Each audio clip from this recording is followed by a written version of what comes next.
Hey folks, Matt from Art of the Image. I was just checking out over on DXOMark again.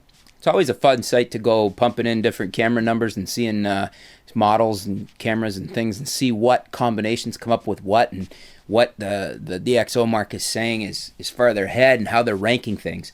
So I pumped in the Sony Alpha 580 and I've got it against the Canon EOS 60D, and then I threw in the EOS 7D for fun. And basically, Sony's coming up in the ranks. That's a horse to be betting on. The overall score and the DXOMark is 80, which is right in line with the Nikon D7000, which, considering it's the same sensor, you could probably expect that. But Sony traditionally hasn't been as good at tweaking the sensors as Nikon is. Nikon can tweak Sony's own sensors better for the camera use. But that seems to be changing. Sony seems to be coming up in the ranks and becoming a real contender here. The DXOMark scores for the 60D and the 7D are 66 by comparison. So 80 to 66, it's a big jump there. Where we're seeing the difference is portrait bit depth. The color depth is 23.8 on the 580 on the Sony, and it is 22.2 on the 60D and 22 on the 7D. So the 60D actually takes the 7D by a smidgen. The landscape, the dynamic range of the camera, they've got that as landscape, but that's the dynamic range, how many stops of exposure it can cover. 13.3 on the 580, the Sony, and 11.5 on the 60D and 11.7 on the 7D. So almost 2 stops there of dynamic range with the 580 versus the 60D and the 7D. Pretty impressive for Sony.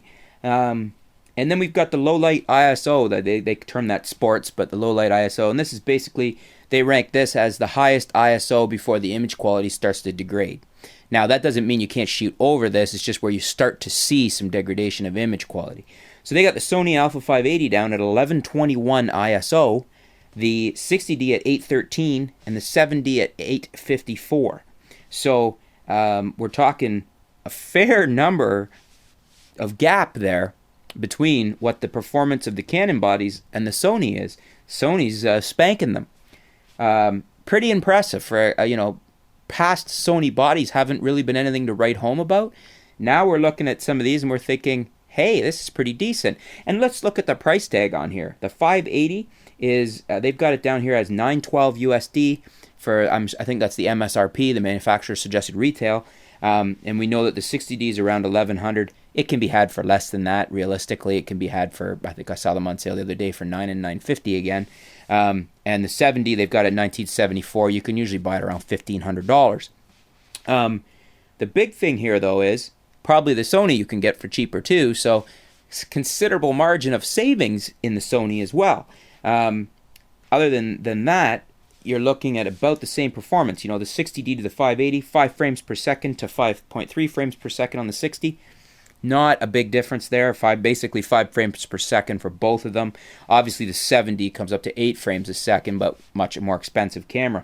But basically for the DXOMark sensor scores, 80 versus 66 on the Canon bodies. So the Sony gets the 80, the Canon gets the 66. Very impressive Sony. Looking forward to see what else is coming out from Sony.